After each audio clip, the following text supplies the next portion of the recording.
It all began some almost 60 years ago when I was 2 years old.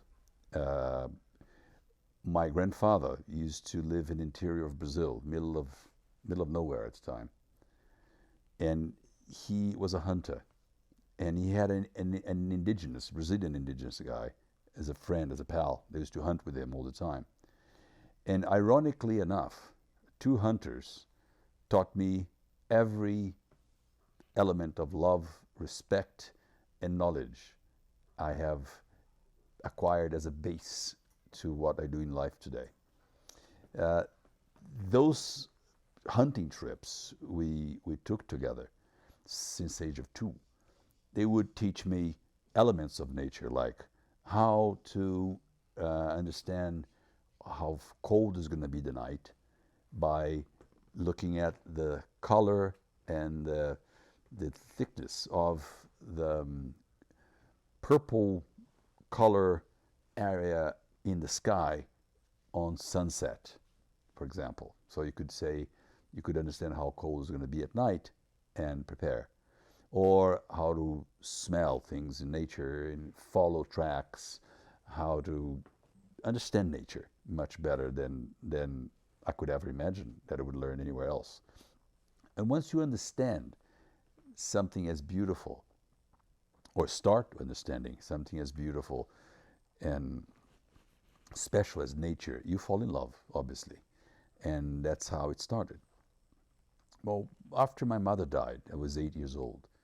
My father moved us to Rio de Janeiro, which is a big metropolis, and I got in touch with a completely new kind of nature, water, especially ocean, lakes, and all that.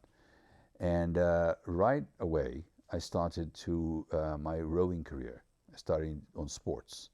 I was rowing in a lake. There was a big lake in Rio de Janeiro, Lagoa, and I started rowing there on a club near the house, which I didn't know I was going to end up evolving in the sport and become an Olympic athlete on rowing.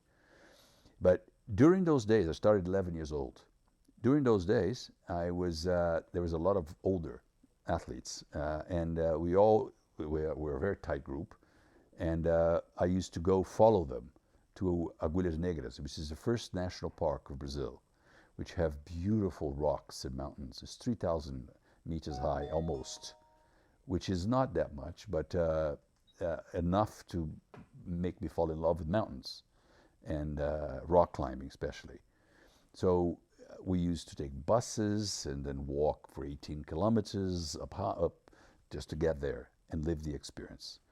Well, evolving from that, when I was 15 years old, I went as an exchange student to Idaho, middle of nowhere Idaho, interior of Idaho, which is, in the Rockies and border Canada in the U.S. In 1975, it was really nowhere land. It was cowboy land. And I spent 6 months on the exchange student program, and then I went on to stay another year, employed as a cowboy. We formed a crew, 6 of us, and we offered services to driving 1,000 heads of cattle every time, from the lowlands in Idaho up to Montana, Wyoming, and other higher areas.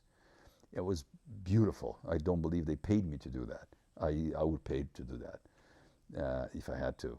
And that opened a whole new horizon of new nature, different kinds of nature and activities related to nature, more understanding to nature. And that started my taste for expeditions, because during the winter, it's very cold, there's a lot of snow, so cattle don't move. And the only thing was left in terms of making a living for us, for a boy, was to work in logging, which I did a little bit and understood, the good and bad things about that. But I started doing the expeditions. I started doing very, very big expeditions, 2-3 weeks on snowmobiles. And then we went through the farthest quarters of the Rockies and into and out of Canada, and exploring really, really wild places. We've seen bears coming out from hibernation, and elk, moose, and all kinds of, it's kind of a south for moose, but we saw one at least. Anyway, beautiful, different kind of nature. In 1975, there was not even human traces over there. So when I came back from the U.S., I was almost 18 years old, and I went back to rowing, and I was asked to join the national team at the time. And that I started a long period of time, the next 4 years, leading to 1980 Olympic Games, training 4 hours in the morning, 4 hours in the evening, and the afternoon, and away from nature, because we had to practice on the weekends as well.